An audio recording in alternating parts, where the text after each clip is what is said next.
O que acontece quando uma mulher se casa com um monstro, mas eles nunca veem a criatura em que ela se irá transformar? O horizonte movimentado de Lisboa, um corte de aço e vidro, espreitava pela janela como uma onda imóvel. Num pequeno apartamento no 13º andar do centro da cidade, Amélia Rodrigues olhava para o oceano de betão. Não era um bom dia para despedidas, mas a vida raramente consulta o calendário das nossas tragédias. O seu telemóvel tocou pela 5ª vez naquela manhã.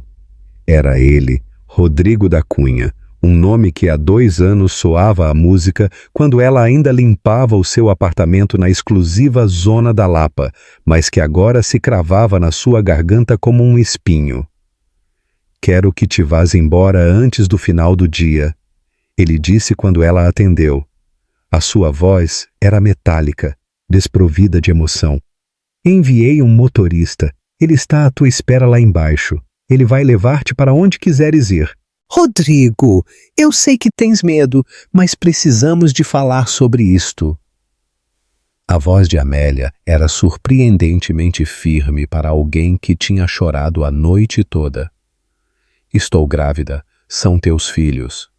Um silêncio gelado estendeu-se pela linha antes da voz dele voltar, agora afiada como vidro partido. "Não tentes jogar esse jogo comigo, Amélia. Eu não sou estúpido. Tu sabes perfeitamente que passo a maior parte do meu tempo a viajar. Como posso ter a certeza de que essas crianças são minhas?" As suas palavras atingiram Amélia como uma bofetada. Ela respirou fundo, a sua mão indo instintivamente para a sua barriga ainda pouco visível. "Eu nunca estive com mais ninguém, e tu sabes disso." A sua risada era seca, sem humor. "O que eu sei é que tu conseguiste o que querias. 2 anos a viver num apartamento que eu paguei, sem ter de limpar casas de banho. Foi bom demais, não foi? Agora queres garantir o resto da tua vida." Amélia fechou os olhos enquanto uma dor aguda lhe perfurava o peito.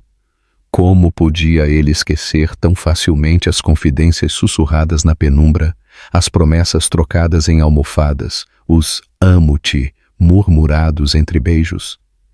"Eu nunca quis o teu dinheiro, Rodrigo. Todas dizem isso." A sua voz era fria como um túmulo. "Tens até ao final do dia.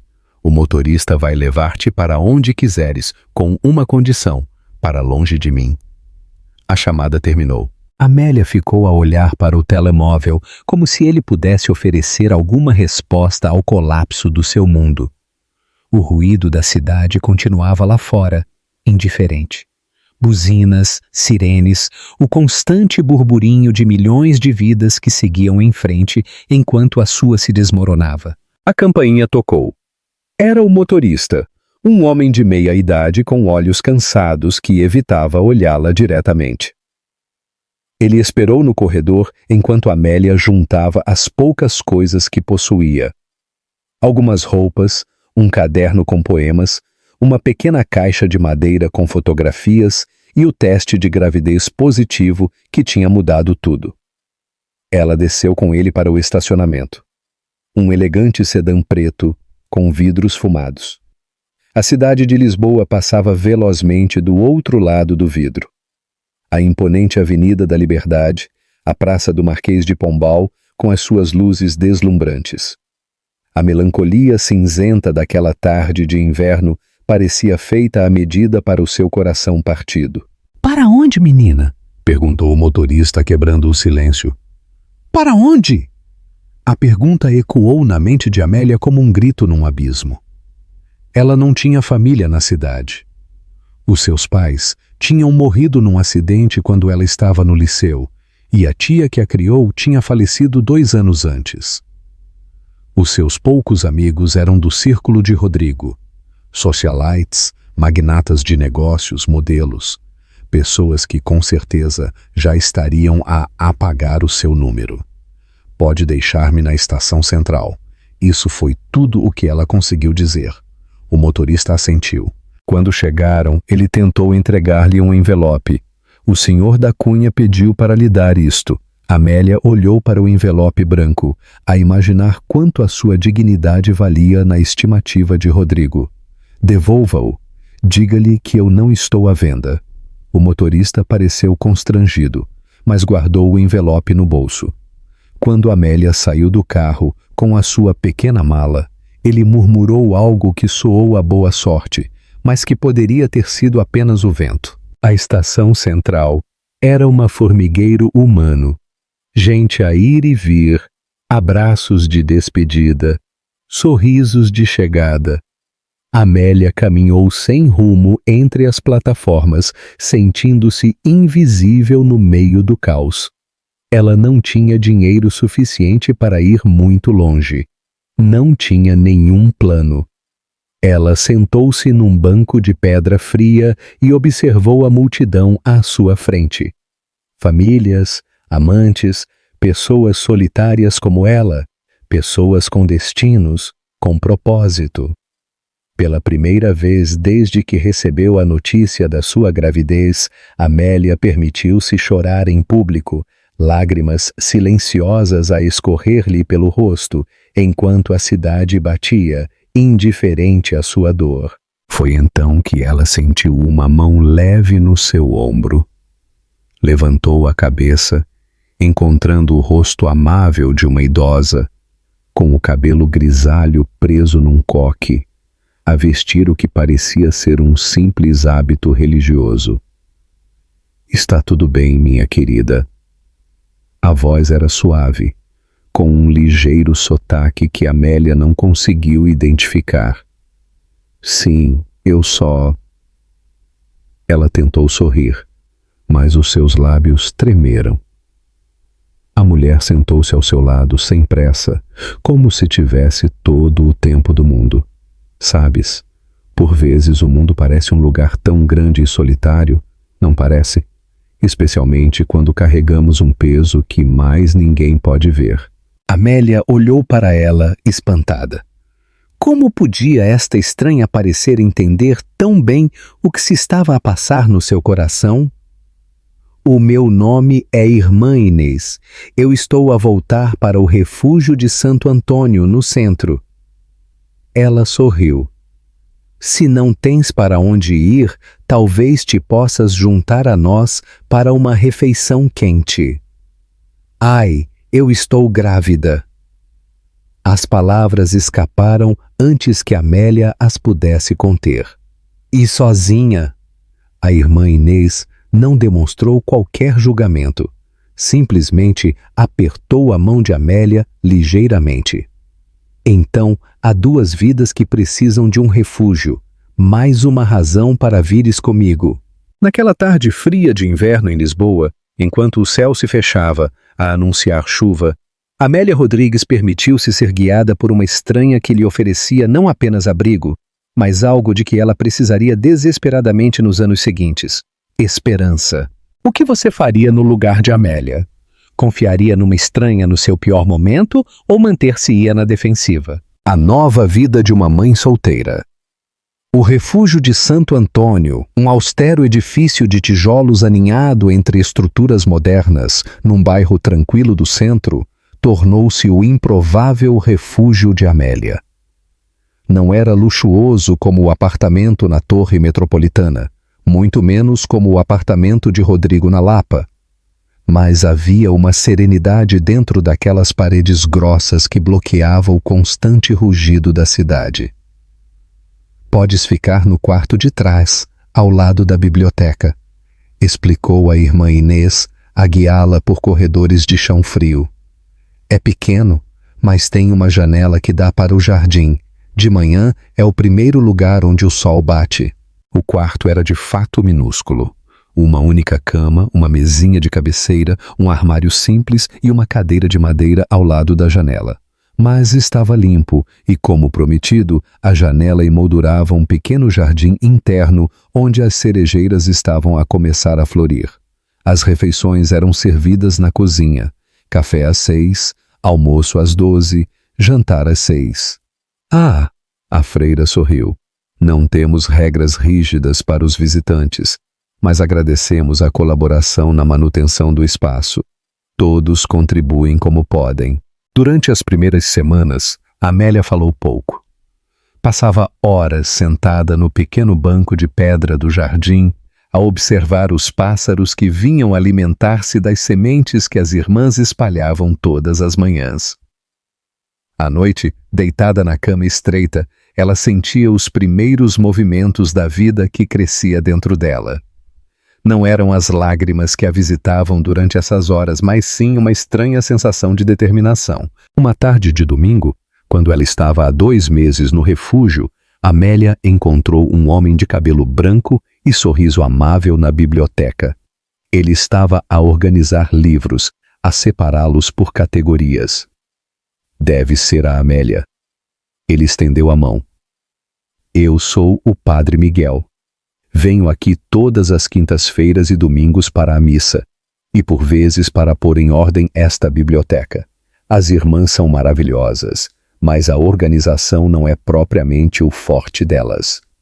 Amélia sorriu, o seu primeiro sorriso genuíno em meses. Posso ajudar? Eu gosto de livros. O Padre Miguel olhou para ela por alguns momentos, como se estivesse a avaliar algo muito para além da sua aparência. Claro, podes começar por separar esses, por ali, por assunto. Depois, diz-me quais te chamaram a atenção. Eles trabalharam em silêncio durante quase 1 hora. Amélia sentiu-se estranhamente confortável na presença daquele homem que, de vez em quando, murmurava algo para si mesmo enquanto examinava um título ou outro. Foi ele quem quebrou o silêncio.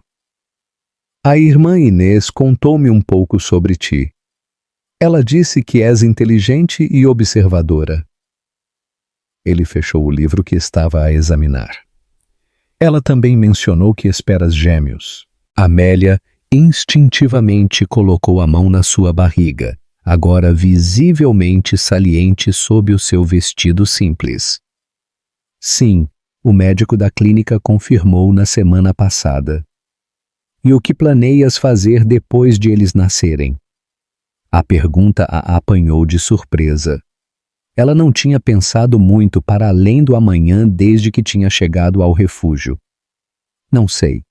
Talvez procurar de novo um emprego como empregada doméstica é o que eu sei fazer. O Padre Miguel franziu a testa. Ah, sério?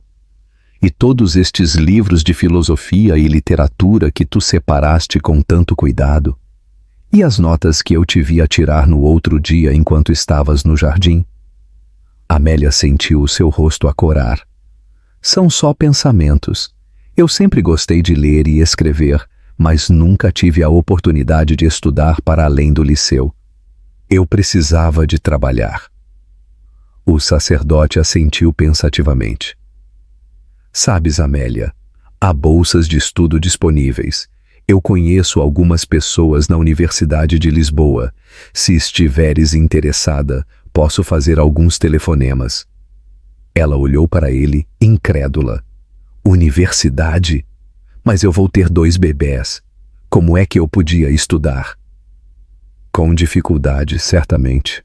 Ele sorriu. Mas tu não serias a primeira mãe a ir para a universidade. E aqui no refúgio, eu tenho a certeza que as irmãs ajudariam com as crianças enquanto estivesses nas aulas. Elas adoram bebês, sabes? Dá-lhes a oportunidade de mimar alguém sem pecar por favoritismo. Naquela noite, Amélia não conseguiu dormir. A ideia de voltar a estudar, de ter uma profissão, uma carreira, coisas que ela tinha abandonado quando se apaixonou por Rodrigo e aceitou a vida que ele lhe oferecia, agora ressurgia como uma possibilidade real. Quando o dia amanheceu, ela encontrou a irmã Inês na cozinha a preparar pão. Eu quero aceitar a oferta do Padre Miguel, ela disse sem rodeios. Eu quero estudar. A freira sorriu, como se estivesse à espera daquelas palavras. O que gostarias de estudar? Amélia não hesitou. Direito. Eu quero ajudar as pessoas que, como eu, não conhecem os seus direitos e acabam por ser manipuladas pelos que têm poder. Você acha que o Padre Miguel deu a Amélia a esperança que ela precisava? Ela conseguirá superar a adversidade e alcançar os seus sonhos? É a transformação. 3 meses depois, com a sua barriga já enorme a abrigar as suas filhas, Amélia começou a frequentar aulas noturnas na Universidade de Lisboa. Durante o dia, trabalhava como assistente administrativa numa pequena empresa no centro, recomendada por um dos contactos do Padre Miguel. O salário era modesto, mas suficiente para ela começar a construir uma pequena poupança para o futuro das meninas. Os dias eram exaustivos. Ela acordava às 5 da manhã, apanhava 2 autocarros para ir para o trabalho, ia direto para a universidade e voltava quase à meia-noite, muitas vezes sendo a última pessoa a sair do autocarro que a deixava a 3 quarteirões do refúgio. Quando Emma e Lília nasceram, numa madrugada chuvosa de setembro, a rotina tornou-se ainda mais desafiadora. As gêmeas eram pequenas, mas saudáveis, com uma penugem loira que não deixava dúvidas sobre quem era o pai. Elas têm os olhos dele, comentou a irmã Dolores, enquanto ajudava Amélia a dar banho às pequenas.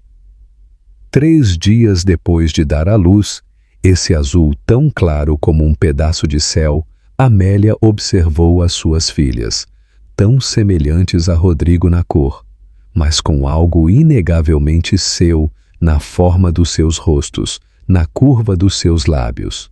Sim, ela respondeu, sentindo uma estranha mistura de dor e orgulho. Espero que tenham herdado apenas o melhor dele. Nos meses seguintes, Amélia desenvolveu uma rotina quase sobre-humana.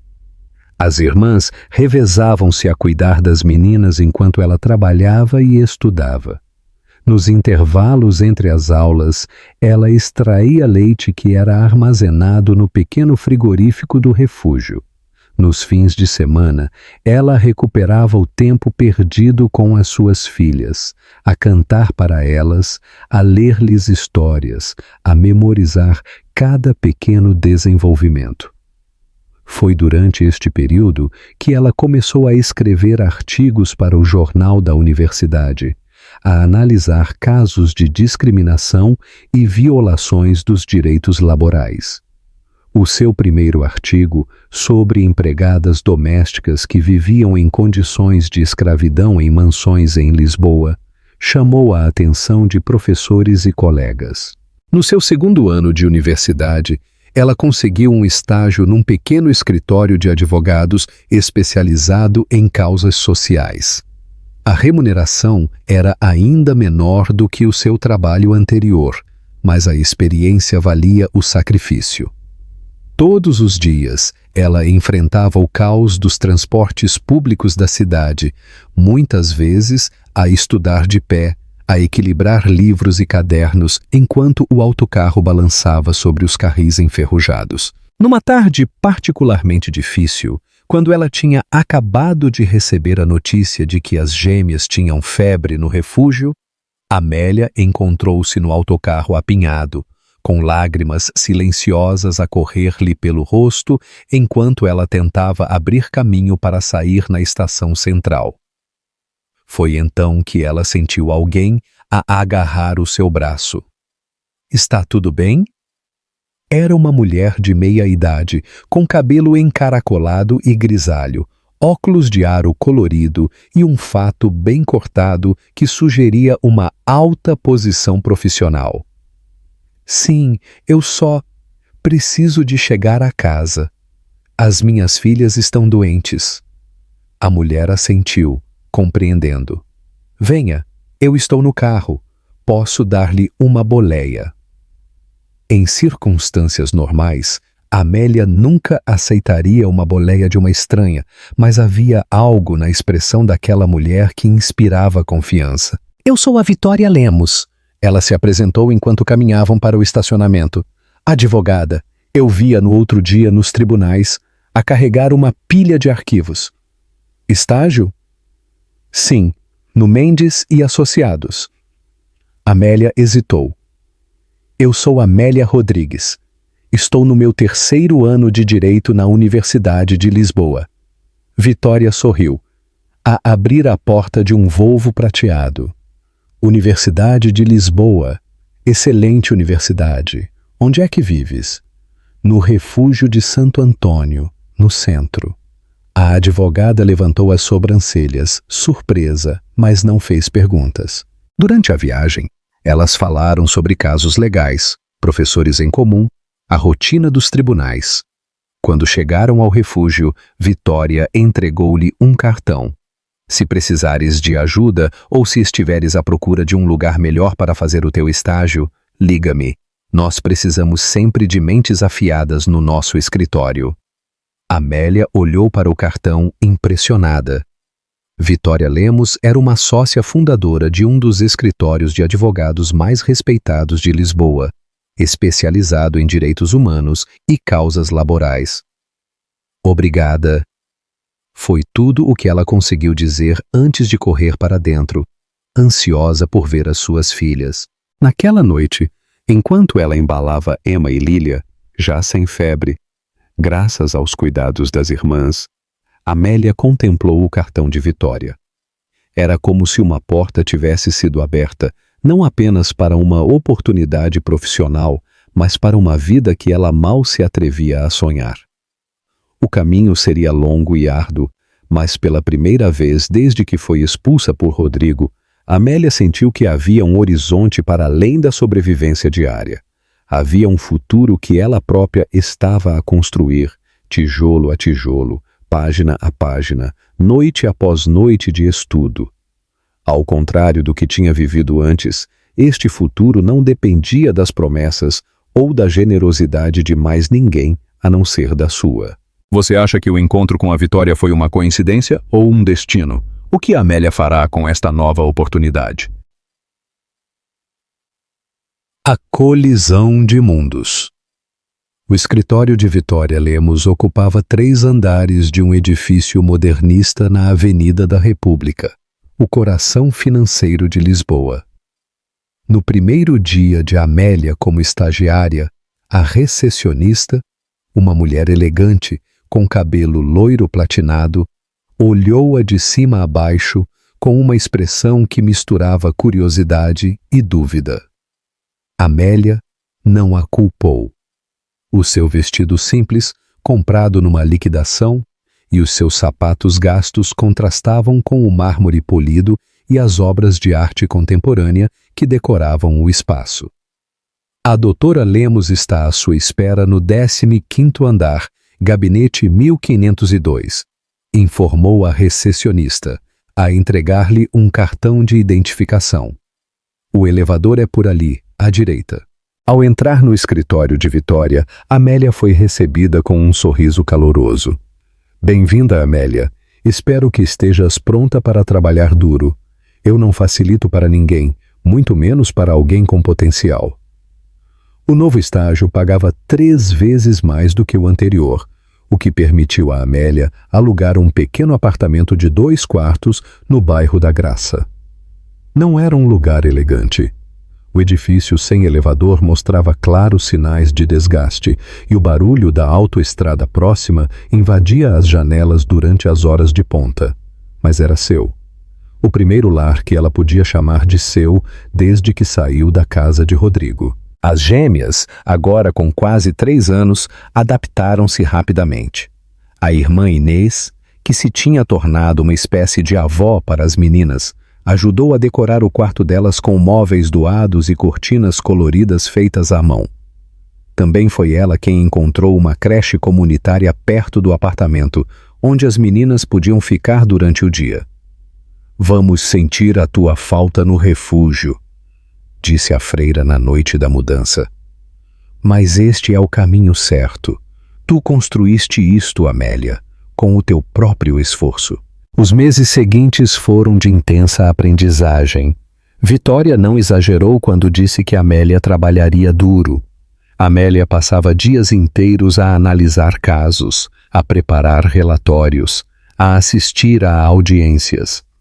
O esgotamento era constante, mas havia uma profunda satisfação em cada pequena vitória legal, em cada cliente que saía do escritório com um pouco mais de esperança do que quando tinha entrado. Foi durante este período que Amélia trabalhou no seu primeiro caso importante. Um processo coletivo que representava 47 empregadas domésticas que tinham sido despedidas sem direitos laborais por famílias abastadas na Lapa e no Restelo. Eu quero que tu lideres a preparação deste caso, disse Vitória, a surpreendê-la. Tu compreendes estas mulheres melhor do que qualquer uma de nós. Amélia aceitou o desafio. Durante semanas, ela entrevistou cada uma das mulheres. Ouviu as suas histórias, documentou os abusos, as horas extra não pagas, o assédio, as humilhações. Cada depoimento ecoava fragmentos da sua própria experiência, e embora ela nunca tenha mencionado o seu passado, ela sentiu uma ligação visceral com aquelas mulheres.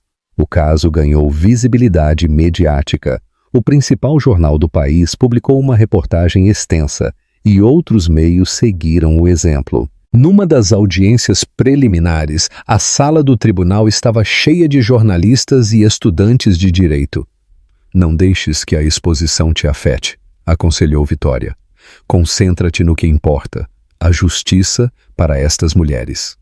A batalha legal durou quase 1 ano. Houve tentativas de intimidação, ofertas de acordo insuficientes, manobras processuais para atrasar o julgamento. Mas Amélia e a equipa de Vitória perseveraram. E quando o veredicto finalmente chegou, favorável em todos os pontos, a vitória ecoou muito para além daquela sala de tribunal. Não é apenas uma compensação financeira, explicou Amélia às clientes, muitas das quais choravam de emoção. É um reconhecimento. Vocês são trabalhadoras com dignidade, com direitos. Ninguém pode tratar-vos como invisíveis. Na noite da celebração, depois de um jantar no escritório com a equipa jurídica e representantes das empregadas domésticas, Vitória chamou Amélia ao seu gabinete. Tenho 2 presentes para ti, ela disse, a entregar-lhe um envelope. Primeiro, isto é para ti e para as tuas filhas. Uma pequena parte dos honorários do caso que tu mais do que mereceste. Amélia abriu o envelope, encontrando um cheque por uma quantia que ela nunca tinha imaginado ver em seu nome. E o segundo presente? Continuou Vitória, entregando-lhe uma pasta. É isto. Eu acabei de o registrar. Tu serás a primeira advogada a juntar-se a mim como sócia assim que te formares daqui a uns meses. Escritório Lemos e Rodrigues. O que achas? Amélia não conseguiu conter as lágrimas. Não era apenas o cheque ou a oferta de sociedade, era o reconhecimento da sua jornada, do seu valor, da sua capacidade de reconstruir a sua vida depois de ter sido descartada como algo sem valor. Eu não sei o que dizer, Vitória. Diz que sim. E depois conta-me aquela história que tu nunca partilhaste, sobre um homem que claramente subestimou com quem estava a lidar. Naquela noite, pela primeira vez, Amélia contou tudo a alguém. Sobre Rodrigo, sobre como o conheceu, sobre as promessas, a gravidez, a expulsão. Vitória ouviu sem interromper, apenas a assentir de vez em quando. Sabes quem é Rodrigo da Cunha? Perguntou Amélia no final. Sim, o menino de ouro do mercado financeiro, o que está sempre nas revistas de negócios, prestes a casar-se com a filha da família Oliveira. Vitória estreitou os olhos. Ele não sabe das tuas filhas? Não, e eu prefiro que continue assim. Eu não quero nada dele. Vitória respeitou a sua decisão. Mas essa conversa plantou uma semente que cresceria silenciosamente nos anos seguintes. Você acha que o sucesso profissional de Amélia a ajudará a superar a dor do passado? Ela deveria procurar vingança contra Rodrigo? O confronto e a redenção. Depois de se formar com honras e o prêmio de estudante de destaque da Faculdade de Direito, Amélia tornou-se oficialmente sócia do agora escritório Lemos em Rodrigues. A sua especialização em direitos laborais e justiça social transformou-a rapidamente numa referência no campo legal.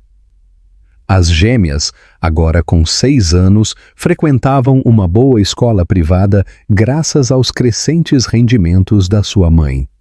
Eram meninas inteligentes, curiosas, com o mesmo olhar decidido de Amélia, embora os seus traços físicos, especialmente os seus olhos azuis claros e o seu cabelo loiro, fossem um lembrete constante de quem era o seu pai. Numa manhã de domingo, enquanto caminhavam pelo Parque Eduardo VII, Emma, sempre a mais direta das duas, fez a pergunta que Amélia sabia que um dia viria. Mãe, por que é que nós não temos pai como as outras crianças? Amélia sentou-se num banco, a chamar as meninas para perto de si. Vocês têm um pai, Emma. Ele simplesmente não está presente nas nossas vidas. Ele não nos quer? Perguntou Lília, já com os olhos a lacrimejar. Não é isso, meu amor. Amélia escolheu as suas palavras com cuidado. Ele não sabe de vocês. Foi uma escolha que eu fiz há muito tempo, quando vocês ainda estavam na minha barriga. Por quê? Emma insistiu. Por que não lhe disseste? Amélia respirou fundo. Por vezes, os adultos cometem erros. O vosso pai tomou decisões que me magoaram muito e eu decidi que nós precisávamos de seguir o nosso próprio caminho. Só nós 3. Ele é uma má pessoa? Perguntou Lília. Não, meu amor. Ele é uma pessoa complicada. Talvez um dia, quando forem mais velhas, possam conhecê-lo. Sim, queremos! As meninas pareceram satisfeitas com a resposta, pelo menos temporariamente. Mas Amélia sabia que essa conversa era apenas o começo de um assunto que ressurgiria muitas vezes. O que ela não imaginava era que o reencontro com Rodrigo chegaria muito antes do que ela planeava, e em circunstâncias que mudariam o curso de todas as suas vidas. O regresso do destino. O envelope chegou numa quarta-feira à tarde, entregue por um mensageiro no escritório. Amélia reconheceu de imediato o logótipo dourado do Instituto Americano de Liderança Empresarial, uma das instituições mais prestigiadas do país, conhecida por reunir a nata dos negócios nacionais. Um convite? Perguntou Vitória, que tinha acabado de entrar no seu gabinete. Amélia abriu o envelope a tirar um cartão impresso em papel texturizado. Estão a convidar-me para ser a oradora principal no evento Mulheres Transformadoras na próxima semana. Ela franziu a testa. É estranho. Eu nunca fui convidada para nada corporativo antes. Vitória pegou na carta, a examiná-la cuidadosamente. É um evento importante. Vai estar cheio de CEOs, investidores, pessoas de alto escalão. Ela sorriu. Eu acho que nós devíamos celebrar. Estás a ser reconhecida para além dos círculos legais. Mas Amélia não conseguia partilhar o entusiasmo da sua amiga. Havia algo naquela carta que a inquietava. Podes verificar quem são os patrocinadores e organizadores deste evento? Eu quero saber exatamente onde me estou a meter. 2 dias depois, Vitória entrou no seu gabinete com uma expressão séria. Tu tinhas razão em desconfiar, ela disse, a entregar-lhe uma pasta. Adivinha quem é o principal patrocinador do evento? Cunha Investimentos. E o que é mais, na mesma noite do teu painel, será entregue o prêmio Empresário do Ano. O favorito para o receber é... Rodrigo?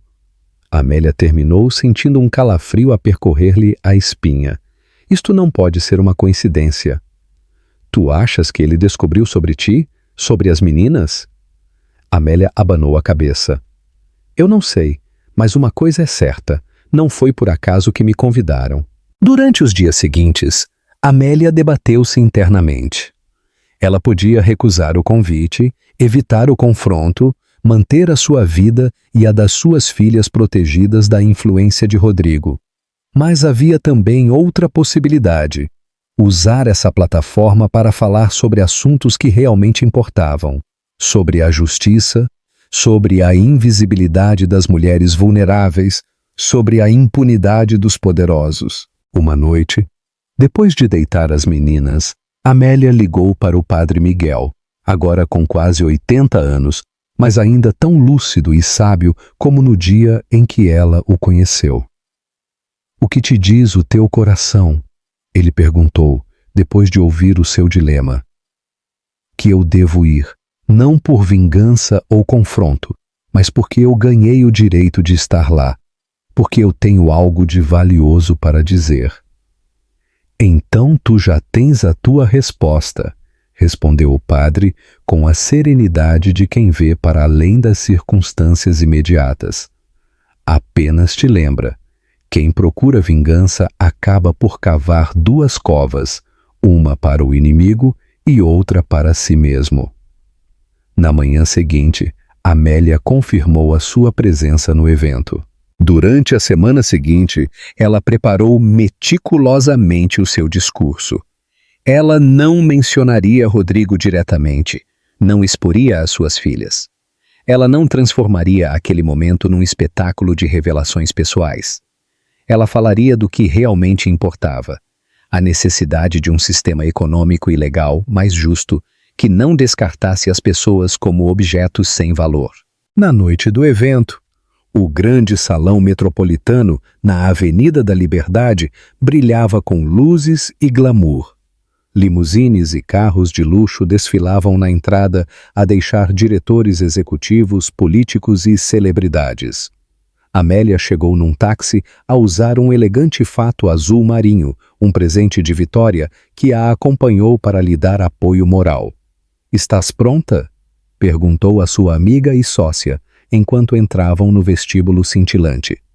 "Estou", respondeu Amélia, surpreendida pela sua própria calma. O salão do evento era imponente, com enormes candelabros de cristal e mesas impecavelmente dispostas. Nos ecrãs gigantes espalhados pela sala, o logótipo da Cunha Investimentos alternava-se com imagens dos finalistas para o prêmio principal da noite. O rosto de Rodrigo aparecia com frequência, sempre com aquele sorriso controlado que Amélia conhecia tão bem. O mesmo que ele exibia em cenários corporativos, o mesmo que ele mantinha enquanto sussurrava promessas que nunca teve a intenção de cumprir. "Doutora Rodrigues, que honra tê-la!" Um homem de meia-idade, a apresentar-se como o diretor do instituto, aproximou-se efusivamente. "A sua palestra está marcada para as 20h30, antes do prêmio principal. A senhora terá cerca de 30 minutos." Amélia assentiu, a deixar-se guiar para a mesa reservada para ela perto do palco. Do seu lugar, ela podia ver praticamente todos os presentes, incluindo a mesa onde Rodrigo estava sentado, ao lado de uma mulher elegante que ela reconheceu como Sofia Oliveira, a sua noiva, herdeira de um dos maiores grupos industriais do país. Ele não a notou de imediato. Estava ocupado a rir de algo que um dos seus colegas de mesa tinha dito, a exibir a mesma confiança inabalável de sempre. Fisicamente, ele mal tinha mudado. Talvez algumas linhas discretas em torno dos seus olhos, um corte de cabelo ligeiramente diferente. Mas era o mesmo homem que a tinha expulso 8 anos antes. Às 20h30 em ponto, o mestre de cerimônias subiu ao palco. "E agora, temos a honra de dar as boas-vindas à nossa oradora principal, a doutora Amélia Rodrigues, uma das advogadas mais brilhantes da nova geração, especialista em direitos laborais e causas sociais." A doutora Rodrigues tornou-se conhecida a nível nacional pelo seu trabalho em casos emblemáticos, como o processo coletivo das empregadas domésticas e a derrota de indústrias têxteis que usavam mão de obra em condições de escravidão. Por favor, uma calorosa salva de palmas. A sala aplaudiu educadamente. Amélia levantou-se, caminhou para o palco com passos firmes e ocupou o seu lugar no microfone.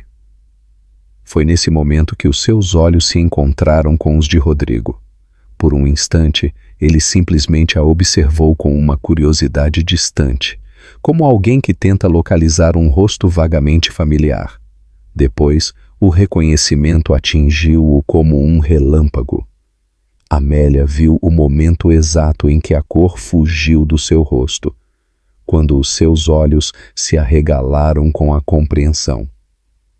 Ele fez um movimento para se levantar, mas a sua noiva agarrou-lhe o braço, confusa com a sua reação. Amélia começou a sua palestra com uma voz clara e firme. Boa noite a todos. É uma honra estar aqui, a partilhar algumas reflexões sobre a justiça, o trabalho e a dignidade num país de contrastes tão brutais como o nosso. Durante 30 minutos, ela falou eloquentemente sobre os temas que dominava, ilustrando cada ponto com casos reais que ela tinha defendido.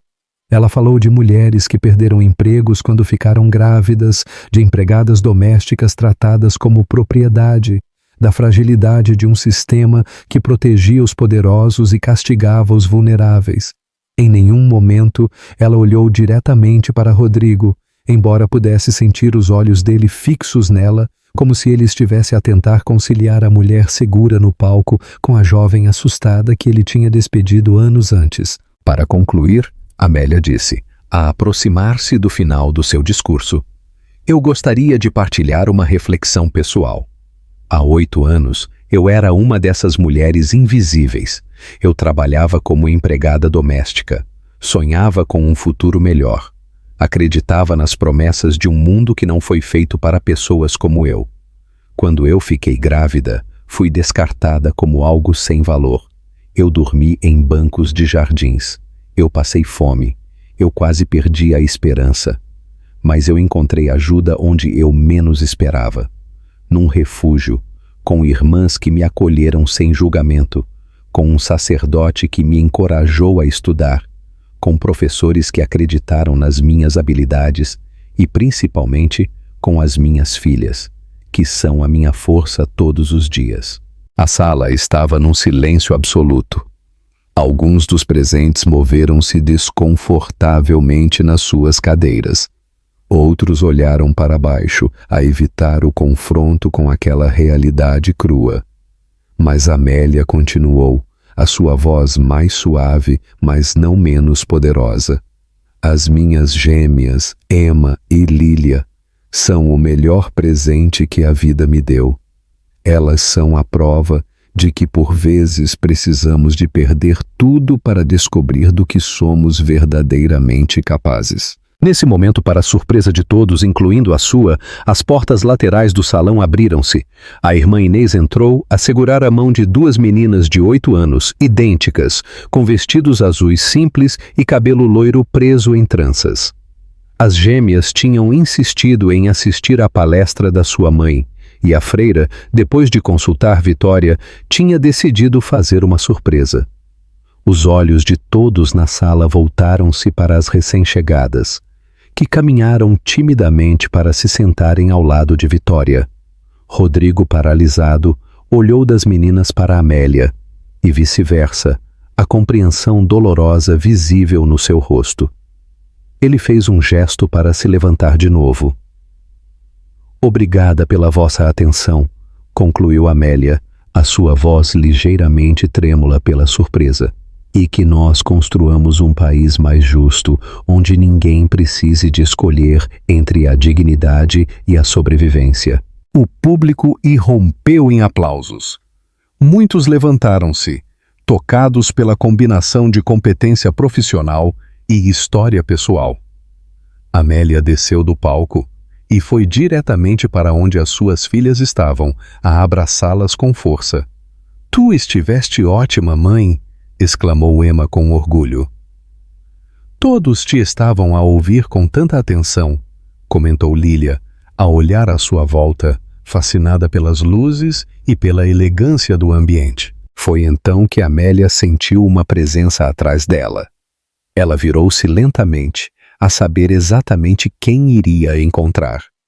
Rodrigo estava parado a poucos passos de distância, mais pálido do que ela alguma vez o tinha visto. Os seus olhos moviam-se de Amélia para as meninas, e de volta, como se ele estivesse a tentar absorver a realidade que se desenrolava à sua frente. Amélia, ele começou, a sua voz rouca. Eu não sabia. Eu não fazia ideia. Quem é a mãe? Perguntou Emma, a observar o estranho com curiosidade. Todo o salão parecia ter se calado, todos atentos ao drama que se desenrolava. À frente deles, Sofia Oliveira também se tinha aproximado, confusa e alarmada com o comportamento do seu noivo. Rodrigo, o que se passa? Tu conheces esta mulher? Amélia olhou para Vitória, que assentiu discretamente. Depois, ajoelhou-se para ficar à altura das suas filhas. Emma, Lília, este é Rodrigo da Cunha. Ela respirou fundo. Ele é o vosso pai. As meninas olharam para o homem alto e bem vestido à sua frente, identificando de imediato as feições que partilhavam. Os mesmos olhos azuis, a mesma cor de cabelo, a forma dos seus narizes. Sofia ofegou, a dar um passo para trás. O quê? Rodrigo, o que é que isto significa? Mas Rodrigo parecia não a ouvir. Ele estava absorvido pelas duas pequenas versões de si mesmo, que o encaravam com uma mistura de curiosidade e desconfiança. As minhas filhas? Ele murmurou. Vocês são as minhas filhas. A lição do silêncio. O que você faria no lugar de Rodrigo? Como você acha que a sua vida vai mudar depois deste encontro? Deixe seu like e comente suas previsões. 3 dias depois do evento, Amélia estava no seu gabinete a rever documentos para um novo caso, quando a sua secretária anunciou. Doutora Rodrigues, o senhor Rodrigo da Cunha está aqui. Ele diz que precisa de falar consigo com urgência. Ela não ficou surpreendida. Ela tinha estado à espera desta visita desde a noite dos prêmios, quando ela saiu rapidamente do hotel com as meninas a evitar o confronto inevitável. Pode fazê-lo entrar, Débora? Rodrigo parecia diferente do homem confiante que ela tinha visto no evento. Havia olheiras profundas por baixo dos seus olhos. O seu fato impecável contrastava com a sua expressão abatida, como se ele não tivesse dormido bem em dias. Obrigado por me receberes, ele disse, a ficar de pé mesmo depois de Amélia lhe ter feito um gesto para se sentar. O que posso fazer por ti, Rodrigo? Eu preciso de saber sobre elas, sobre as minhas filhas. Agora são tuas filhas? A pergunta saiu mais amargamente do que ela pretendia. Amélia, por favor. Ele finalmente sentou-se, a inclinar-se para a frente. Eu sei que eu não tenho qualquer direito. Eu sei que o que eu fiz é imperdoável, mas eu preciso de entender. Por que é que tu nunca me contaste? Por que é que tu nunca pediste nada? Ela observou-o por alguns momentos, a avaliar a sinceridade nos seus olhos. Tu acusaste-me de mentir sobre a gravidez, lembras-te? Tu disseste que eu estava a tentar dar um golpe. Quando uma pessoa nos mostra quem ela realmente é, nós devemos acreditar nela. Rodrigo baixou o olhar, visivelmente envergonhado. Eu fui um arrogante idiota. Eu tinha acabado de assumir a empresa do meu pai. Eu tinha medo das responsabilidades, das expectativas. Eu usei-te como uma fuga e depois descartei-te. Ele respirou fundo. Eu não estou a tentar justificar-me. Não há justificação. Eu só quero que tu entendas que o homem de há 8 anos não é quem eu sou hoje. E quem és tu hoje, Rodrigo? O noivo de Sofia Oliveira, o empresário do ano, o filantropo que aparece nas capas de revistas? Eu nem sequer sei quem eu sou já. A resposta veio com uma honestidade surpreendente. Desde que eu te vi naquele palco, desde que eu vi as nossas filhas, eu sinto que toda a minha vida foi uma farsa elaborada. Amélia cruzou os braços, mantendo a distância emocional que ela tanto tinha lutado para construir. O que queres exatamente? Conhecê-las? Se me permitires? Se elas quiserem. Ele levantou o olhar. Eu sei que eu não tenho o direito de pedir isto.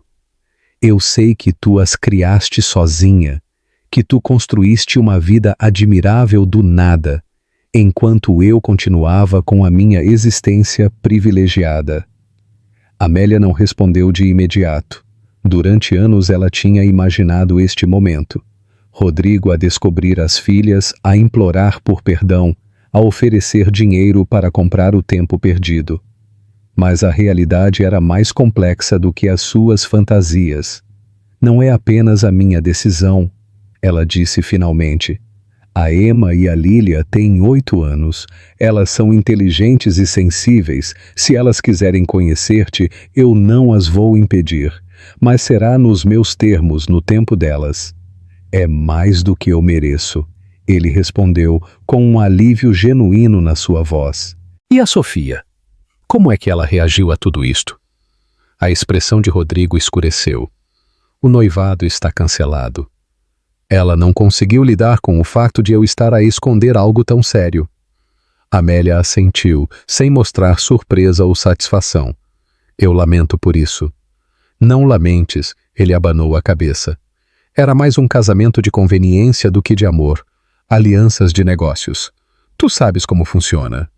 Um silêncio pesado instalou-se entre eles. Havia tanto para dizer. Tantas perguntas sem resposta. Tanta dor não resolvida. Eu tenho uma proposta, ele disse finalmente. Não é dinheiro. Eu sei que não o aceitarias. E francamente, seria um insulto oferecê-lo. É sobre algo mais significativo. Amélia levantou as sobrancelhas curiosa. Eu estou a renovar a política de recursos humanos de todas as empresas do Grupo da Cunha. Eu quero implementar programas de apoio para mães solteiras, licença de paternidade alargada, creches no local, bolsas universitárias para funcionários de baixos rendimentos. Ele fez uma pausa antes de continuar. Eu gostaria que tu liderasses esse projeto como consultora externa, sem ligações diretas comigo ou com a empresa. O teu escritório receberia um contrato formal, tarifas de mercado. Tu serias a pessoa mais qualificada, tanto profissionalmente como pela experiência pessoal. Amélia não escondeu a sua surpresa. Por quê? Porque é a coisa certa a fazer. E porque talvez de alguma pequena forma seja uma maneira de eu começar a reparar o dano que eu causei, não a ti. Eu sei que isso é impossível, mas há outras mulheres na mesma situação. A proposta foi inesperada e Amélia teve de admitir que era inteligente. Não era um cheque para apaziguar a sua consciência, mas uma oportunidade para criar mudanças estruturais significativas. Eu vou pensar nisso, ela respondeu. E vou falar com as meninas sobre te conhecerem. Quando Rodrigo se foi, Vitória entrou de imediato no gabinete, mal contendo a sua curiosidade. E então, o que é que ele queria? Amélia contou-lhe sobre a conversa, sobre o seu pedido para conhecer as gêmeas, sobre a proposta profissional. Vais aceitar? Perguntou Vitória. Que parte? Deixar que ele conheça as meninas ou trabalhar com ele? Ambas. Amélia olhou pela janela do seu gabinete, a observar o horizonte cinzento de Lisboa, a mesma cidade que quase a destruiu e depois a acolheu na sua reconstrução. Eu acho que sim. Não por ele, mas pela Emma e pela Lília. Elas têm o direito de conhecer o pai, mesmo que ele não mereça conhecê-las. E quanto ao trabalho, eu poderia ajudar muitas mulheres que passaram pelo que eu passei. Seria errado recusá-lo por orgulho. Naquela noite, Amélia sentou-se com as suas filhas na pequena sala de estar do seu apartamento, agora decorado com fotos delas em diferentes idades, diplomas emoldurados e pequenos tesouros que marcaram a sua jornada. Lembram-se do homem que nós conhecemos nos prêmios? Ela perguntou, enquanto as 3 partilhavam um lanche simples. As meninas ficaram atentas. Ele gostaria de vos conhecer melhor, de passar um tempo convosco. O que acham disso? Emma, sempre a mais direta, franziu a testa. Por quê? Por que é que ele nunca veio antes? Ele não sabia de vocês, respondeu Amélia, a manter-se fiel à sua promessa de nunca mentir às suas filhas. Foi uma escolha que eu fiz de não lhe contar. Na altura, eu pensei que seria melhor assim. E agora? Lília, a mais sensível a captar as subtilezas emocionais da situação, perguntou. Agora eu acho que vocês já são grandes o suficiente para decidirem se o querem conhecer. Mas eu quero que saibam, não importa o que vocês escolherem, nada muda entre nós as três. As gêmeas trocaram olhares, a ter uma daquelas conversas silenciosas que só as irmãs gêmeas conseguem ter. Nós podemos pensar um pouco? Perguntou Lília. Claro, meus amores.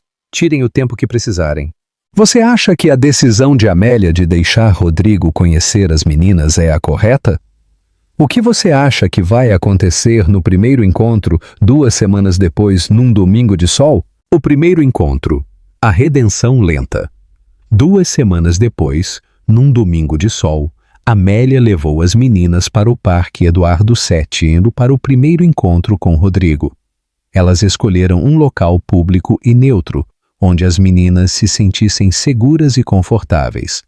Ele já lá estava quando elas chegaram, sentado num banco perto do lago, sem o seu fato habitual, a usar jeans e uma camisa simples. Ele parecia nervoso, quase vulnerável. Olá, disse Amélia, a aproximar-se com as gêmeas. Emma, Lília, lembram-se do Sr. da Cunha? Podem chamar-me Rodrigo, ele disse, sem saber exatamente como se comportar. Eu trouxe algo para vocês. Ele estendeu 2 pequenos pacotes embrulhados em papel colorido.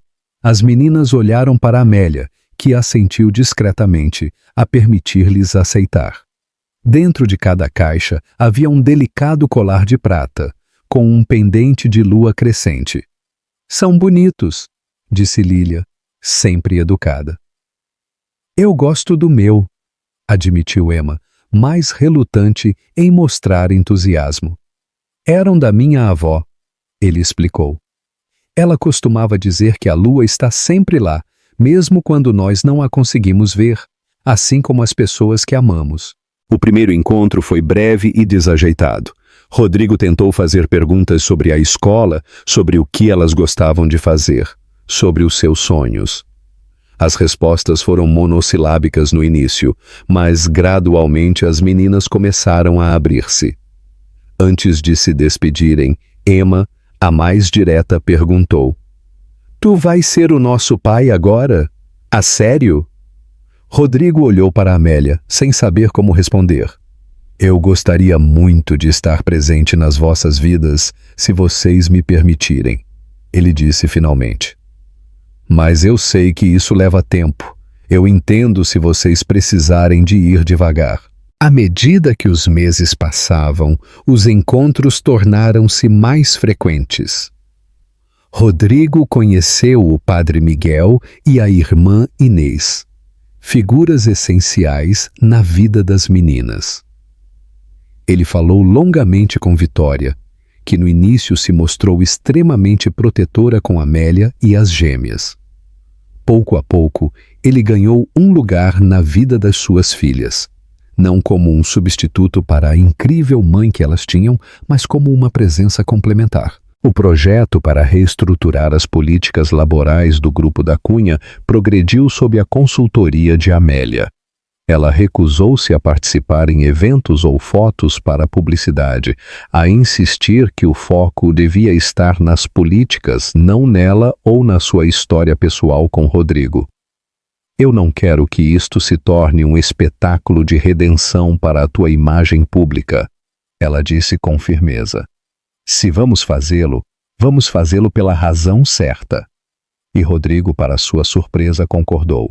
Eles trabalharam juntos profissionalmente a manter a distância necessária, enquanto ao mesmo tempo construíam um arranjo familiar que permitia às meninas ter a presença do seu pai sem comprometer a dinâmica estabelecida com a sua mãe. Uma tarde de outono, quase um ano depois do reencontro no evento, Amélia recebeu um telefonema inesperado.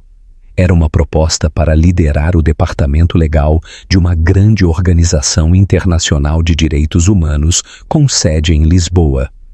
"É a oportunidade da tua vida", disse Vitória quando Amélia lhe contou. "Tu tens de aceitar." "E as meninas? E o escritório?" Ela hesitou. "E o Rodrigo?" "As meninas estão a começar a construir uma relação com ele. Talvez seja hora de considerares que o que é melhor para elas também pode ser o melhor para ti." Naquela noite, Amélia falou com as suas filhas sobre a possibilidade de se mudarem para Lisboa. Para sua surpresa, elas reagiram com entusiasmo à ideia de uma nova aventura, embora Lília tenha expressado a sua preocupação. "E o pai? Vamos deixá-lo aqui sozinho?" A palavra pai, que as meninas apenas recentemente tinham começado a usar, ainda soava estranha para Amélia. "Nós podemos falar com ele sobre isso, ver o que ele pensa." No dia seguinte, Amélia ligou para Rodrigo a pedir para se encontrarem num café perto do seu escritório. Quando ela lhe contou sobre a proposta, ela viu a mesma expressão de há 8 anos quando ela lhe tinha anunciado a gravidez. Mas desta vez, em vez de rejeição, havia compreensão misturada com tristeza. "Essa é uma oportunidade incrível", ele disse. "Tu mereces.